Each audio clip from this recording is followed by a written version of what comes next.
हमरा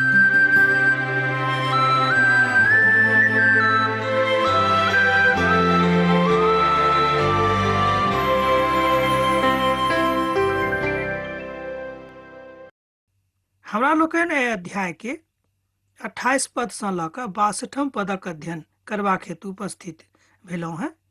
एहिमे हमरा सब देखब कि प्रभु यीशु मसीह के जे देही छनि तकर रूपांतरण होइत अछि। एहि बातक दर्शन हुनक शिष्य सभक होइत छनि। एहि अध्ययन में हमरा लोकनि देख सकलहुँ हेँ जतऽ प्रभु यीशु मसीह के ईश्वरीय रूपक हमरा लोकनि देख सकैत छी आ ई देख कऽ हुनक शिष्य सब आश्चर्यचकित होइत छथि। अब हमरा संगे अहूँ खोलि लिअ लूकाक रचल सुसमाचार। प्रभु यीशुक हमरा लोकनि एहिठाम रूपांतरण अर्थात हुनक मुँहक रूपांतरण होइत देखैत छी। एहिठाम प्रभु यीशु मसीह प्रार्थना करबाक लेल उपस्थित होइत छथि। जहन यीशु प्रार्थना करैत रहथि तहन ओहि काल में हुनक चेहरा के रूप बदलि गेलनि आर हुनक वस्त्र श्वेत भऽ कऽ चकचक भऽ गेलैक। बा आगाँ बतायल गेल छै हुनक वस्त्र श्वेत भऽ कऽ चमकऽ लागलैक। अब एहिठाम जाय प्रकाशक विषय में बतायल गेल छै ओ थिक प्रभु में अपन शांति के खोजनाइ। ई प्रकाश देखा कऽ प्रभु यीशु मसीह अपन प्रेरित के अपन शिष्य सभक एहि बातक ज्ञान दऽ रहल छथि कि परमेश्वर इजोत छथि आ हुनक इजोत में जे केओ अपन प्राण अर्पित कऽ देने छथिन ओ कहियो परमेश्वरक राज सँ वंचित नहि होता। हमर भाई बहिन एहि संसारिक जीवन में रहैत काल में हमरा लोकनि कतेक दिनक लेल एहिठाम छी। कहियो कि हाँ एहि बातक ऊपर विचार करलहुँ हैं। जहन हमरा सब एहि धारणा के साथ अपन जिंदगी के बिता रहल छी कि सब किछु हमरे अछि, ई धारणा नीक नहीं थिक। तैं प्रभु अपन शिष्य सभक अपन परिवर्तित रूप का देखा कऽ एहि बातक ज्ञान दऽ रहल छथि। तहन मूसा और एलिया ई दोनों पुरुष यीशु के संग कहाबैत छथि आ दिखाई पड़ैत छथि। ओ महिमा में दिखाई देले प्रभु यीशु के मृत्यु के चर्चा करैत रहथि जाय सँ प्रभु यीशु परमेश्वरक इच्छा के यरूशलेम में पूरा करऽ वाला छलाह। हमर भाई बहिन एहिठाम देखियो कि परमेश्वरक राज में प्रभु यीशु मसीह के मृत्यु के विषय में बातचीत भऽ रहल अछि। किएक तो पिता के एहन पुत्र छथि जे हुनक इच्छा पूर्ति करबाक हेतु एहि संसार में आबि कऽ मनुष्य जाति के त्राणक लेल प्राण दिअ वाला छलाह। ओहि वेदी में सँ ई सुनै के सुनाई पड़लैक, ई हमर पवित्र पुत्र छथि आर ओ चुनायल छथि, तकर हम अभिनंदन कऽ रहल छी। एहिठाम परमेश्वरक वचनक हमरा लोकनि देखैत छी। एहि तरह अहाँ एहि बातक देख सकलहुँ हैं कि प्रभु यीशु मसीह के ओहि रूपक लेल जे एहिठाम ओ देखा रहल छथि तऽ अपन धिया पुता के हमरा सबके बताबैत छथिन कि अहाँ किएक घबरा रहल छी जहन हम अहाँक संगे सैदखिन ठाढ़ रहैत छी। ई शोर होइते ओ यीशुक असगरे पौलैत ओ चुपचाप छलाह, जे किछु देखने रहैत तकर चर्चा और कतहु नहीं कैलथि। अब एहिठाम जे ईश्वरीय रूप, भव्य रूप, अद्भुत रूप जे हुनक शिष्य सब प्रभु यीशु मसीह देखलखिन तऽ हुनका सभक मन बड़ आश्चर्य में भरि गेलखिन। दोसर दिन जहन ओ पहाड़क ऊपर सँ उतरलाह तहन एकटा बड़का भीड़ प्रभु सँ भेंट करबाक लेल अयलैक। ओहि भीड़ में सँ एक मनुख चिकरि कऽ कहलनि, हे गुरु, हम अहाँ से विनती करैत छी जे अहाँ हमर पुतक ऊपर कृपा दृष्टि करू, किएक तो हमर एकलौता पुत्र छथि आ ओकरा में एकटा दुष्ट आत्मा समायल छैक आ ओ दुष्ट आत्मा ओकरा बड़ दुख दैत अछि।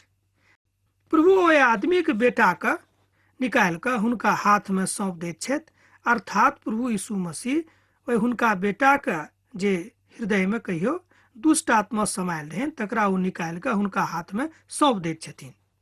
अब देखियो एतेक जल्दी ई काज ओ कऽ दैत छथिन जे कोनो मनुष्य एहि काजक नहीं कऽ सकैत अछि। तहन एहिठाम एक बेर और हमरा सब प्रभु यीशु मसीह के एकटा और चमत्कारक देख रहल छी। सबसँ पैघ के छथि एहि बातक हुनका शिष्यक विषय में एक बेर चर्चा भेलनि कि हमरा सब में से पैघ के छथि। हमर भाई बहिन, ई बात बड़ खराब अछि। हमरो सब कलीसिया में कहियो कहियो एहि तरह के वृत्तांत अपना जिंदगी में देखै छी कि सबसँ पैघ के छथि। प्रभु यीशु मसीह के सेवक के मध्य सँ हमरा लोकनि जँ एहि बातक ऊपर विचार करैत छी तऽ हम कहब हमरा सबसँ केओ खराब लोग नहि छथि। किएक तऽ हमरा सब जहन प्रभु के जानि गेलहुँ हेँ, एहिके बादो जँ एहि बातक चर्चा हमरा लोकनि करैत छी कि हमरा में से पैघ के छथि, तऽ ई बड्ड खराब बात अछि। तहन प्रभु हुनका सभक कहलनि कि जे केओ हमसँ पैघ होयबाक इच्छा राखैत छथि, हुनका सबके सेवक बनऽ पड़तनि, तहने ओ पैघ भऽ सकैत छथि। अर्थात जे केओ छोट छथि हुनका पैघ बनायल जेतैक, आ जे केओ सबसँ पाछू छथि हुनका सबसँ आगू कयल जेतैक। एहिठाम प्रभु यीशु मसीह के ओहि नियमक विषय में हमरा लोकनि देखैत छी जे स्वर्गीय अछि। एक दिन प्रभु यीशु के चेला में सँ एहि बातक ऊपर विवाद भऽ गेलनि जे सबसँ पैघ के छथि। प्रभु यीशु हुनक मनक विचारक जानि गेलाह। ओ एकटा नेन्हक अपन लग ठाढ़ कयलथि और शिष्य शब्द सँ कहलनि कि जे केओ हमर नामसँ एहि नेन्हक ग्रहण करतैक, ओ हमरा ग्रहण करैत अछि, आ जे केओ हमरा ग्रहण करैत अछि ओ हमर पठाबऽ वाला के ग्रहण करैत अछि। किएक तऽ जे अहाँ में से सबसँ छोट छथि ओ सबसँ पैघ कयल जेताह। एहि तरह हुनक शिष्य सब के मोन में जे बात रहनि तकर उत्तर प्रभु यीशु मसीह हुनका सभक दऽ देलखिन। देखियौ, प्रभु यीशु मसीह मनोक बात जाने वाला परमेश्वर छथि, तैं हुनका अंतर्जामी परमेश्वर कहल जाइ छै। अर्थात वो सबटा बात जे अहाँक मनक अंतर में छथि ओ जानैत छथिन। प्रभु यीशु कहलनि हुनका मना नहि करियौन, किएक तो अहाँक विरोध में नहि छथि जे हमरा दिस में छथि। एहि बातक कनिक गंभीरता के अहाँ देखियौ कि प्रभु यीशु मसीह हुनका सबके कहैत छथिन कि यौ, जे काज ओ सब कऽ रहल छथि हुनका मना नहि करियौन, किएक तऽ जे केओ हमरा विरोध में नहि छथि ओ हमर दुश्मन नहि थिकाह। एहिठाम स्पष्टीकरण होइत अछि कि जे केओ प्रभुके विरोध नहि करैत छथि ओ प्रभुक लोक छथि। तहन हमरा लोकनि देखैत छी कि प्रभुक महिमा में कोन कोन बात एहि तरह हमरा सब सीख रहल छी। तैं क्रमबद्ध रूपे जँ हमरा लोकनि बाइबिल अध्ययन में भाग लऽ रहल छी तऽ एहि सबटा बातक सीख रहल छी। अब जहन प्रभु के उठेबा के काल भऽ रहल छलनि, तहन ओ यरूशलेम जाय के पक्का विचार कयलथि। यीशु अपना आगू दूत के पठौलथि। ओ सामरी के गांव में गेलाह जे यीशु के लेल जगह तैयार करेक। अब हमर प्रभु यीशु मसीह, अहाँक प्रभु यीशु मसीह, अहाँक उद्धारकर्ता प्रभु अब यरूशलेमक दिस प्रस्थान होयबाक तैयारी कऽ रहल छथि। हुनक प्रस्थान अब यरूशलेमक दिस भऽ रहल छनि। मुदा ओ सब प्रभु यीशु के ओहिठाम नहि ठहरऽ देलनि, किएक तऽ प्रभु यीशु यरूशलेमक दिस जा रहल छलाह। सामरी लोकक अस्वीकार करलाक बादो ओ प्रभुक प्रभाव आ हुनक रीति सँ अखन धरि एना कहियो कि नहि जानने रहथि। हुनका सभक एहि बातक पूर्ण जानकारी नहि भेल रहनि। एहि बातक घोषणा करैत छथि, तहन ओ और कतौ दोसर गाम पर चलि गेलाह। मनुखक पूत लोकक प्राण नष्ट करबाक हेतु नहि, मुदा हुनका बचेबाक लेल आयल छथि। तहन ओ और कतौ दोसर गाम पर चलि गेलाह। देखियौ, एहिठाम वएह बात स्पष्टीकरण भेल जाहि बातक चर्चा हम अखन अहाँ सँ करैत रहौं। प्रभु यीशु मसीह की दिली इच्छा छनि, हुनक हार्दिक इच्छा छनि कि मनुख जाति में से केओ बर्बाद नहीं हुए, मुदा सब केओ परमेश्वरक राज में प्रवेश पावे। प्रभु यीशु एहि बातक खूब स्पष्ट जकाँ एहि पद में अभिव्यक्ति कऽ रहल छथि।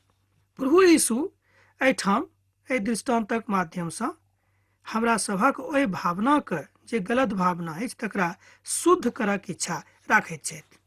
हमरा सभक मन में एहि तरहक भावना अछि, एहि तरह के खराब शिक्षा अछि जे हमरा सब जँ मेहनत नहीं करब तऽ की पायब।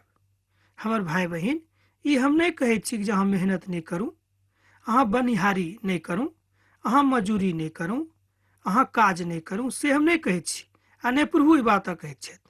मुदा ओ कहैत छथि कि जाहि काजक अहाँ कऽ रहल छी सबसे पहिने ओहि काजक करे से पहिने प्रभु से अहाँ प्रार्थना करूं, प्रभु हम ई काज कर रहल छी, हमर अहाँ अगुवाई करूं। जँ अहाँके अगुवाई प्रभु करैत छथि तऽ हम अहाँसँ खूब विश्वासक साथ ई बाजि सकैत छी, अहाँसँ कहियो कोनो तरहक गलती नहि होइत आ प्रभुमे अहाँ खूब नीकसँ बनल रहब। हमरा सब कोनो वैचारिक दृष्टिकोणसँ नहि, मुदा सांसारिक दृष्टिकोणसँ नहि, अपितु ईश्वरीय दृष्टिकोणसँ प्रभु यीशु मसीहमे बनल रहब। ई बात कतेक विचारणीय अछि आ कतेक आनंददायक अछि, तकरा अहाँ तहने बुझब जहन अहाँ प्रभु यीशु मसीहके अपन हृदयमे ग्रहण कऽ लेब। हमर भाई बहिन, प्रभु यीशु मसीहके शिष्य बनबाके यह एकटा दाम अहाँके चुकाबऽ पड़त जे अहाँ हुनका अपन उद्धारकर्ताके रूपमे ग्रहण करू। मुदा प्रभु यीशु मसीहके शिष्य बनबाक दाम यह अछि, यह अहाँ सोझ गपमे बुझि सकलहुँ हैं। हम अहाँसँ कल जोड़ कऽ कहैत छी, अहाँ कोनो बातक लेल बुरा नहि मानब, किएक तऽ पिता परमेश्वर अहाँसँ प्रेम राखैत छथि। प्रभु यीशु मसीह अपन हृदयसँ चाहै छथि कि अहाँ स्वर्गीय राज्यमे प्रवेश पाउ आ जतेक काल धरि संसारमे छी परमेश्वरक शांतिसँ अहाँक जिंदगी भरल रहेक। हमर भाई बहिन, बहुत तरहके तगमा आ डिग्री लोक संसारमे प्राप्त करैत छथि, मुदा जँ अहाँ हुनकासँ गप करबनि, कथा करबनि, तऽ अहाँके लागत कि ओ मनुख शांतिमे नहि छथि, अर्थात हुनका लग शांतिक बड्ड अभाव छनि। प्रभु अहाँके शांति दऽ सकैत छथि वा कऽ सकैत छी। जाहि बातक विषय हमरा लोकनि एहिठाम देख रहल छी, आउ एक बेर आरो हमरा लोकनि देखी। प्रभु कहैत छथि कि परमेश्वरक महिमा अहाँमे प्रकट भऽ सकैत छै जँ अहाँ हुनका ऊपर विश्वास राखबै। जहन ओ बाट दऽ कऽ जा रहल छलाह, तहन ओहि कालमे केओ यीशुसँ आबैत, जतऽ जतऽ अहाँ जायब ओते ओते हमहूँ अहाँक संग जायब। यीशु कहलनि, लोमड़ीके तऽ रहैके स्थान अछि, चिड़ियाके सेहो खोता होइत अछि, मुदा परमेश्वरक पुतक लग सिर छुपेबाक लेल कतहु स्थान नहि अछि। हमरा संगे अहाँ कतऽ जायब? एहिठाम देखियौ, प्रभु यीशु मसीह ई बात किनकासँ कहैत छथि, ई एकटा महान बात अछि, तकरा बुझनाइ बड्ड जरूरी अछि। ई बात एहिठाम प्रभु यीशु मसीह किनकासँ कहैत छथिन, ओ छथि एक धनिक मनुख। मान लियौ, जँ संसारक दिस अहाँके एतेक आसक्ति अछि तऽ अहाँ कोना परमेश्वरक पुत्र बनि सकलहुँ हैं। ई दोनों पदमे एहि बातक विषयमे बतायल गेल छै जे हम अखन अहाँके लेल पढ़लहुँ। अब प्रभु एहिठाम पूर्ण त्यागक विषयमे बता रहल छथि कि अहाँके त्याग पूर्ण होयबाक चाही। जतेक काल धरि अहाँ संसारमे मनुखक देहीमे जीवित छी, अपन प्रभुके अपन हृदयसँ लगौने रहू।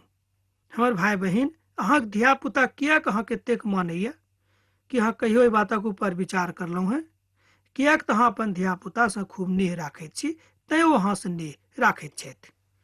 एक हाथसँ कहियो थपड़ी नहि बाजैत अछि आ नहि केओ बजा सकैत छथि, तथापि मनुख एहि बातक बुझैत छथिन कि हम जे कऽ रहल छी वएह नीक अछि। प्रभु यीशु दोसर गोटेसँ कहलनि, जे हमर जानैत छथि ओ कहियो हमरा इनकार नहि करता। हे प्रभु, हमरा पहिने जाय दिअ जे हम अपन पिताके लग जाकऽ एहि बातक बताबी। प्रभु हुनकासँ कहलनि कि जँ अहाँ हमर अनुसरण करबाक इच्छा राखैत छी तऽ ई बात अहाँके मनमे कतऽसँ आबि गेल? प्रभु उत्तर देलनि, कनिक देखियौ ओतऽक शब्दमे की लिखल गेल छै पवित्र पोथीमे। प्रभु उत्तर देलनि, मुअल लोकक मुर्दा गाड़ा दियौन, अहाँ जाकऽ परमेश्वरक राजक प्रचार करू। एहि बातक अखन हमरा सब आउ और एक बेर एक देखी। प्रभु उत्तर देलनि, मुअल लोकक मुर्दा गाड़ा दियौन, अहाँ जाकऽ परमेश्वरक राजक प्रचार करू। एहिठाम बड़ स्पष्ट आ सोझ भाषामे प्रभु आज्ञा दऽ रहल छथि कि जँ अहाँ प्रभुके बनबाक इच्छा राखैत छी तऽ एहि तरहक भाव जे अहाँके मनमे अछि तकरा अहाँ हटा दियौ। जहन बात शिक्षाक अछि होइत अछि तऽ ओहिठाम पूर्ण रूपेण समर्पणक आवश्यकता होइत अछि। जँ अहाँ शिष्यत्वक स्वीकार कऽ रहल छी तहने अहाँ पूर्ण रूपेण स्वीकार करब, जँ अहाँ पूर्ण रूपेण समर्पणक जिंदगी बिताएब, अपितु ई काज अहाँसँ कहियो नहि भऽ सकैत छै। एक और मनुख कहलेन, हे प्रभु, हम अहाँके की कहब? पहिने हमरा जाय दिअ, जायसँ हम जाकऽ अपन घरक लोकसँ विदा लऽ लेब। प्रभु कहलेन, इहो काज अहाँ नहि करू, मुदा अहाँ परमेश्वरक राजा के दिस देखू। और देखू एहि पद में की लिखल छै। प्रभु यीशु कहलेन कि जे केओ अपन हाथ हराक ऊपर राखि कऽ पाछाँ देखैत अछि, ओ परमेश्वरक राजक योग नहि अछि। आब आजुक अध्ययन हमरा एही ठाम समाप्त करबाक आज्ञा दिअ, किएक तऽ अहाँसँ विदा होयके काल भऽ रहल अछि। प्रभुक इच्छा होइत तऽ जरूर अहाँसँ फेर भेंट करब। हाँ, पाती लिखनाइ नहि बिसरायब। प्रभु यीशु मसीह के नेह सैत खीन अहाँक जिंदगी में बनल रहे। आमीन।